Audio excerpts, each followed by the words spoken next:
క్రీస్తునాథునియందు మికిలి ప్రియమైనటువంటి దివ్యవాణి ప్రేక్షకులందరినీ ఆత్మలో జీవనం కార్యక్రమంలోనికి ప్రేమపూర్వకంగా ఆహ్వానిస్తున్నాను. ఈరోజు ఆత్మలో జీవనం కార్యక్రమం ద్వారా దేవుడు మనకు తెలియచేయాలని ఇష్టపడుతున్నటువంటి ఆధ్యాత్మికమైన విషయములను ధ్యానించుటకు, స్వీకరించుటకు ప్రార్థనాపూర్వకముగా సిద్ధపడతాం.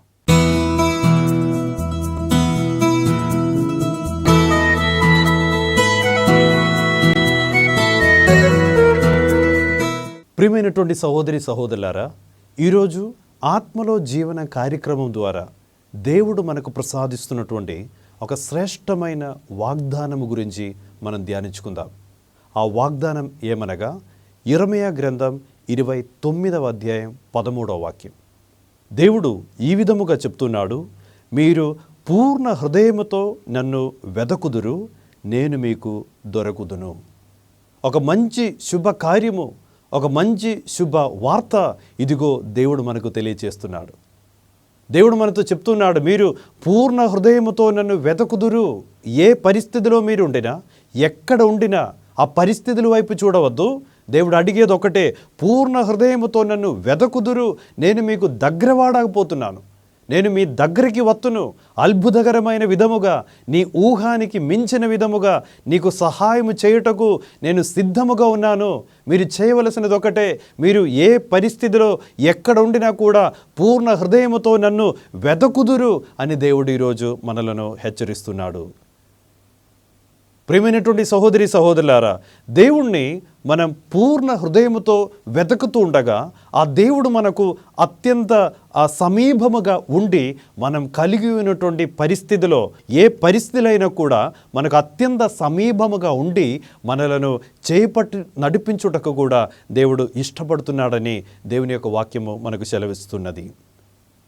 పునీత పౌలు రోమిలకు రాసినటువంటి లేఖనములో 8వ అధ్యాయము 31వ వాక్యములో ఈ విధముగా అడుగుతున్నారు, దేవుడు మన పక్షమున ఉన్నచో ఇక మనకు విరోధి ఎవరు? పూర్ణ హృదయముతో నువ్వు వెదకు, దేవుడిని వెదకి ఆ దేవుడు నీకు అత్యంత సమీపముగా ఉన్నట్లయితే ఇక నీకు విరోధి ఎవరు? పునీత పౌలు నేర్పిస్తున్నాడు, ఇక నీకు విరోధి ఉండదు. సైతానుడు, ఆ దుష్ట శక్తులు నీ దగ్గరికి రాదు. నీ యొక్క అనారోగ్యం, నీలో జీవితంలో, నీ కుటుంబంలో అనారోగ్యం తీసుకొస్తున్నటువంటి ఆ దుష్టశక్తి నీకు దూరం అయిపోతుంది. నీ యొక్క ఆర్థిక సమస్యలో నిన్ను బంధించాలని ఆ దుష్టశక్తి ప్రయత్నిస్తుండగా దేవుని యొక్క సాన్నిధ్యం నీ పూర్ణ హృదయముతో ఆ దేవుణ్ణి వెతకి పూర్ణ హృదయముతో ఆ దేవుణ్ణి ఆరాధించటం ప్రారంభిస్తుండగా నీ కుటుంబం మీద సైతానుడు పెట్టినటువంటి ప్రతి ఒక్క కాడి నుండి కూడా ఆ దేవుడు నిన్ను విడిపించి అద్భుతకరమైన స్వేచ్ఛ, అద్భుతకరమైన విడుదలతో, అద్భుతకరమైన ఆనందముతో కూడిన ఒక జీవితంలోనికి నీ జీవితాన్ని దేవుడు నడిపిస్తాడు. పౌలు అడుగుతున్నాడు, దేవుడు మన పక్షము ఉండగా ఇక మనకు విరోధి ఎవరు? ఈరోజు ఈ సాయంకాలమున కలిసి మనం ప్రార్థించాలి, దేవా నా పక్షమున ఉండి పోరాటము చేయము దేవా. దావీదు గొలియాతుతో పోరాటానికి వెళ్ళినప్పుడు దావీదు గొలియాతు వైపు చూసి చెప్పినటువంటి ఒక మాట ఏంటంటే, ఈ పోరాటం నాది కాదు, ఈ పోరాటం యావేదే. ఈ యుద్ధం నాది కాదు, ఈ యుద్ధం యావేదే. దావీదు మనసులో ఉన్నటువంటి బలమైన ఒక నమ్మకం ఏమిటంటే, నేను ఒంటరిగా కాదు, నా దేవుడు నాకు దగ్గరగా ఉన్నాడు, ఆ దేవుడు నా పక్షమునే ఉన్నాడు, అందుకే ఆ దేవుడే నా కోసం పోరాటం చేస్తాడు. ప్రియమైనటువంటి సహోదరి సహోదరులారా, దేవుడు ఈరోజు కోరుకుంటున్నారు మనమందరం కూడా అటువంటి బలమైన ఆ ఒక విశ్వాసముతోనే జీవించాలని దేవుడు మనలను హెచ్చరిస్తున్నాడు కూడా. ఆ దేవుడు నీకు అది సమీపముగా ఉన్నదా? నీ కుటుంబంలో, నీ జీవితంలో ఆ దేవుని యొక్క సాన్నిధ్యాన్ని, ఆ దేవుని యొక్క సన్నిహిత్యాన్ని నువ్వు ఆస్వాదించగలుగుతున్నావా? లేకపోతే ఆ దేవుడు నీకు దూరముగా ఉన్నది, ఆ దేవుడు నాకు దగ్గరగా లేదనేటువంటి బాధతో జీవిస్తున్నటువంటి ఒక జీవితం నువ్వు జీవిస్తున్నారేమో. కానీ ఈరోజు దేవుడు నిన్ను చూసి ఇదిగో దేవుడు పలుకుతున్నారు, ఆ దేవుణ్ణి నువ్వు పూర్ణ హృదయముతో వెదకుదురు. ఎందుకు దేవుని యొక్క సన్నిధి నుండి నువ్వు దూరమైనావు? ఎందుకు దేవుడు నీకు చాలా దూరముగా ఉన్నాడు అని నీకు అనిపిస్తున్నది? దానికి కారణం ఏమిటంటే పూర్ణ హృదయముతో నువ్వు దేవుణ్ణి వెతకటలేదు. ఆ పూర్ణ హృదయముతో ఆ దేవుణ్ణి వెతకే మనసు ఎప్పుడో నీకు కోల్పోయిన పరిస్థితులు ఉన్నది. అందుకే ఈరోజు నువ్వు ఒకవేళ ప్రార్థించినప్పటికీ కూడా, గుడికి వెళ్ళినా, ఏ భక్త కార్యాలు చేసినప్పటికీ కూడా ఆ దేవుని యొక్క అత్యంత ఆ సామీప్యాన్ని ఆస్వాదించలేకపోతున్నారు. కానీ ఈరోజు దేవుడు మనకు చెప్తున్నాడు, మీరు నన్ను వెదకుడి, నన్ను పూర్ణ హృదయముతో వెదకుడి, నేను మీకు అత్యంత సమీపముగా ఉండి మీ కార్యములు సఫలము చేయుటకు నేను సిద్ధముగా ఉన్నాను అని దేవుడు సెలవిస్తున్నాడు. ప్రియమైనటువంటి సహోదరి సహోదరులారా, ఈరోజు ఇప్పుడే నేను చెప్పినటువంటి ఆ మాట మరొకసారి మీకు తెలియచేయాలని ఇష్టపడుతున్నాడు. పౌలు మనకు చెప్తున్నాడు, దేవుడు మన పక్షమున ఉండగా ఇక మనకు విరోధి ఎవరు? అద్భుతకరమైన విధముగా మా మీద దాడి చేయుటకు, మా మీద ఇబ్బంది పెట్టుటకు, మాకు ఎదురుగా వచ్చే సర్వ సైన్యాన్ని కూడా తొలగించే శక్తి ఆయన యొక్క సన్నిధిలో ఉందని మనం నమ్ముతూ ఉండాలి. బైబిల్లో మనం చూసినట్లయితే కొన్ని ఉదాహరణలు మనం ఈ యొక్క వాక్యంతో కలిసి మనం ధ్యానించవచ్చు. ఒక ఉదాహరణ మీతో చెప్పాలని ప్రేరేపింపబడేది ఏమిటంటే, ఎస్తేరు గ్రంథంలో అక్కడ హామాను అనేటువంటి ఒక దుష్ట వ్యక్తి గురించి ఆ పుస్తకంలో రాయబడడం జరిగింది. హామాను మనసులో అతను కలిగి ఉన్నటువంటి ఆ ఒక అధికారమును బట్టి చాలా గర్వముతో జీవించినటువంటి ఒక వ్యక్తి, చాలా గర్వముతో జీవించినటువంటి ఒక వ్యక్తి ఒకనాడు అతడు నిర్ణయించుకుంటున్నాడు, ఇదిగో యూదులందరినీ కూడా ఒక్కరు కూడా మిగలకుండా అందరినీ కూడా నేను చంపుతాను, ఆ వంశమే పూర్తిగా నాశనం చేస్తాననేటువంటి ఒక ప్రతిజ్ఞ వేసుకొని వాళ్ళందరి మీద దాడి చేయుటకు ఇదిగో హామాను అనేటువంటి ఒక దుష్టుడు నిర్ణయించుకున్నాడు. హామాన్ అనేటువంటి ఒక దుష్టుడు యూదులు అందరినీ కూడా నాశనము చేయుటకు ఆలోచనలు చేసి దానికి తగినటువంటి పనులు ప్రారంభిస్తుండగా అది తెలిసినటువంటి మొర్దెకాయ్ ఇదిగో ప్రజలందరినీ కూడా దగ్గరికి పిలుచుకొని, అదేవిధముగా ఎస్తేరుతో కూడా ఆ మొర్దెకాయ్ ఈ విధముగా మాట్లాడుతున్నాడు, ఇదిగో హామాన్ అనేటువంటి ఆ వ్యక్తి ఇదిగో మాకు వంశాన్ని పూర్తిగా నాశనము చేయుటకు సిద్ధపడుతున్నాడు. ఆయన చేతిలో అధికారం ఉన్నది, ఆయన మాటలో అధికారం ఉన్నది, ఆయన చేతిలో మనల్ని సంహరించినా కూడా నాశనము చేసినా కూడా ఆ నాశనము చేయుటకు రాజకీయమైనటువంటి కొన్ని ముద్ర అతని చేతిలో ఉన్నది. అందుకే మనం చాలా నిస్సహాయ పరిస్థితిలో ఉన్నాము, కానీ మనకు దేవుడున్నాడు. మొర్దెకాయ్ అందరితో కూడా చెప్పినటువంటి ఒక మాట ఏంటంటే, మనకు దేవుడున్నాడు, మనం ఆ దేవుణ్ణి పూర్ణ హృదయముతో మనం ఆ దేవుణ్ణి వెతుకుతుండగా ఆ దేవుడు ఆకాశం నుండి దిగి వస్తాడు. ఈ హామాను చేతి నుండి అతని యొక్క దాడి నుండి మనల్ని కాపాడుటకు శక్తి ఆ యెహోవా దేవునిలో ఉన్నది. అందుకే ఆ మొర్దెకాయ్ అందరితో కూడా చెప్పినటువంటి మాట ఏంటంటే, రాబోయే రోజుల్లో మనం ఉపవాసముతో ప్రార్థన చేసుకుందాం, ఉపవాస ప్రార్థన చేసుకుందాం. ఎస్తేరుతో ఇంకా అందరితో కూడా మొర్దెకాయ్ చెప్తున్నాడు, మనం అందరం కలిసి ఆ ప్రభువు మీద ఆధారపడదాం, ఆ ప్రభువుని పూర్ణ హృదయంతో మనం వెతుకుతుండగా ఆ దేవుడు మనకు అత్యంత సమీపముగా ఉంటాడు. ఆ దేవుడు ఈ శత్రువు యొక్క బెడదల నుండి మనల్ని కాపాడుతాడు. అందుకే మనం ప్రార్థన, ఉపవాస ప్రార్థనలో గడుపుతాం అని చెప్పి అందరినీ కూడా ప్రోత్సహించుకొని ఇదిగో ఉపవాస ప్రార్థన మొదలుపెట్టాడు. ఉపవాస ప్రార్థన వాళ్ళు మొదలు పెడుతున్నప్పుడు ఆ మొర్దెకాయ్ చెప్పినట్లుగా వాళ్ళు ప్రార్థనలు మొదలుపెట్టారు. దానికంటే తీవ్రముగా ఎస్తేరు రాణి ఆ ప్యాలెస్లో కూర్చొని ఆమె కూడా ఉపవాసములు ఉండి, ఒక రాణి అయినప్పటికీ కూడా నిరాడంబరతో ఆ రాణి కూడా ఉపవాస ప్రార్థన చేయటం మొదలుపెట్టింది. ఇదిగో ప్రియమైనటువంటి సహోదరి సహోదరులారా, ఆ ప్రార్థనకు చివరిగా అక్కడ జరిగినటువంటి ఒక ప్రత్యేకమైన కార్యం ఎస్తేరు గ్రంథము 13వ అధ్యాయం 10వ వాక్యంలో మనం ఈ విధముగా చదువుతున్నాము. హామాను మొర్దెకాయ్ కొరకు తయారు చేయించిన ఉరికంబము మీద అతనినే ఉరి తీసితిరి.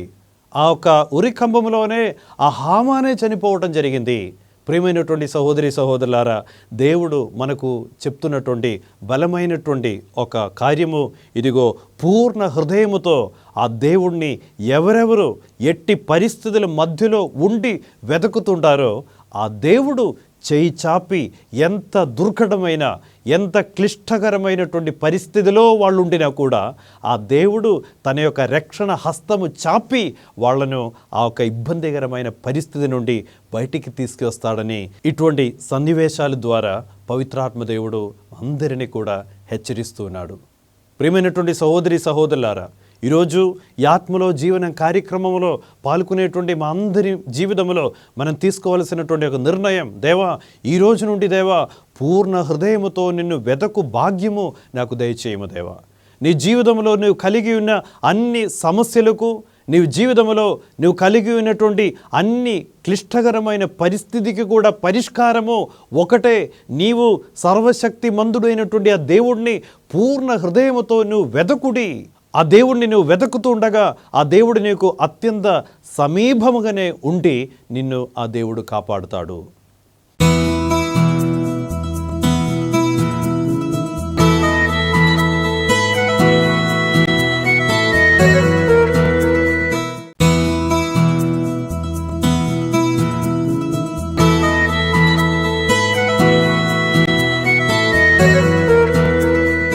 బైబిల్లో ఇంకొక సన్నివేశం మనం చూసినట్లయితే దావీదు జీవితంలో జరిగినటువంటి ఒక విషయం.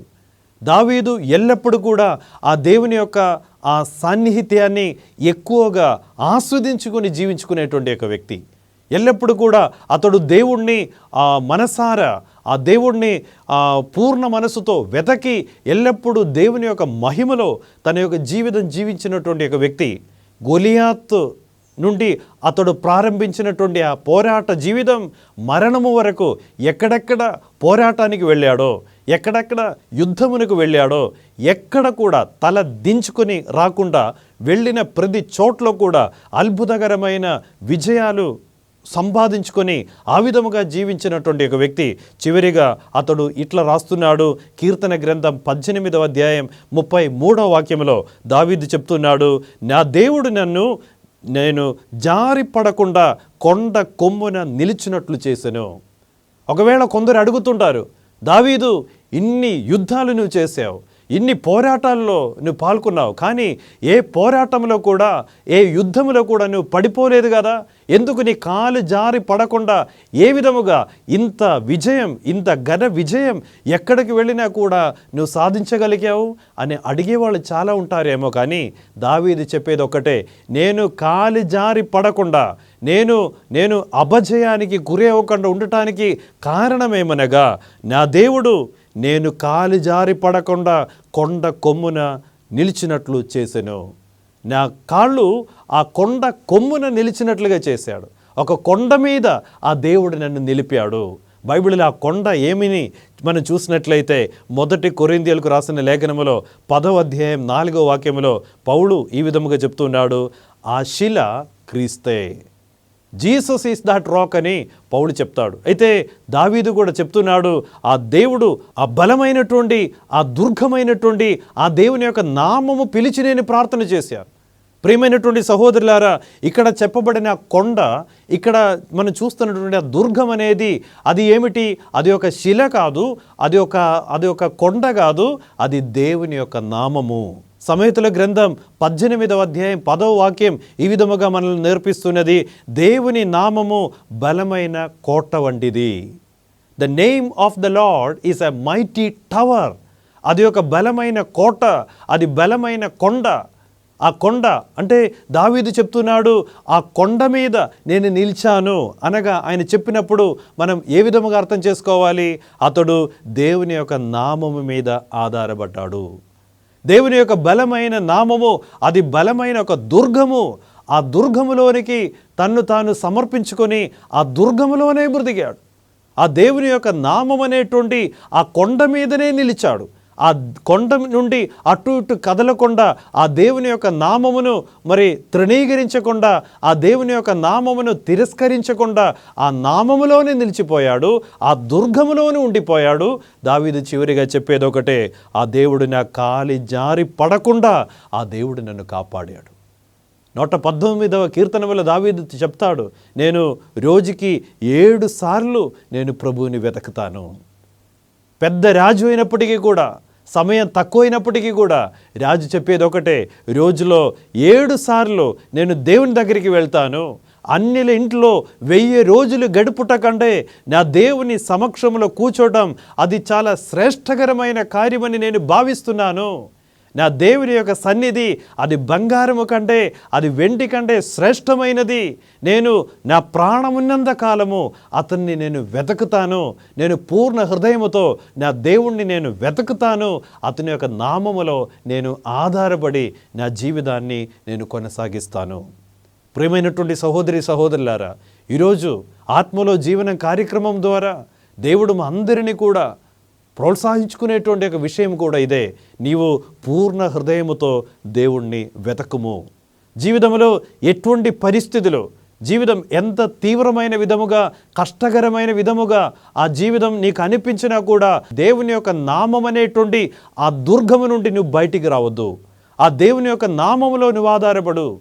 ఆ దేవుని యొక్క నామం మీద ప్రార్థన చేస్తుండగా, ఆ దేవునిలో నీవు నివసిస్తుండగా నీ మీదకు ఏమాత్రం అపాయము, నీ మీదకు ఏమాత్రం రోగము, నీ జీవితంలో ఏమాత్రం నష్టము నీ జీవితంలో నీకు రానియకుండా ఆ దుర్గం, ఆ దేవుని యొక్క నామము నిన్ను కాపాడుతున్నది, నిన్ను రక్షిస్తున్నదని దేవుని వాక్యం సెలవిస్తున్నది.